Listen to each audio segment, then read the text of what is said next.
Hello, in this video I'm gonna show you how you can group tabs in Google Chrome. So if you want to separate some pages that you have opened by using group, then let me show you what you need to do. First of all, you need to right click a tab, and then over here you will find add tab to new group.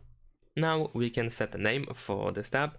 Let's say we're gonna choose, let's just write something. And then we can also set the color. So let's say I'm gonna choose this orange one.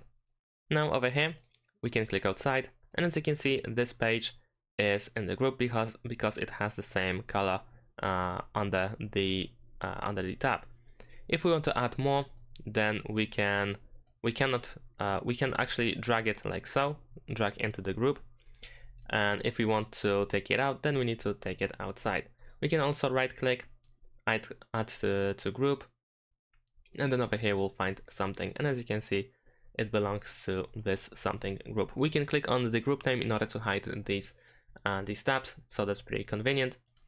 And at the same time, you can also right click the tab, and we will open the settings, and then we can click on ungroup in order to destroy the group, but the tabs will be still there.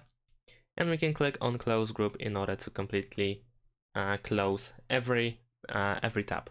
And that's it. Thanks for watching. Leave a like and subscribe to my channel, and see you in my next videos. Bye.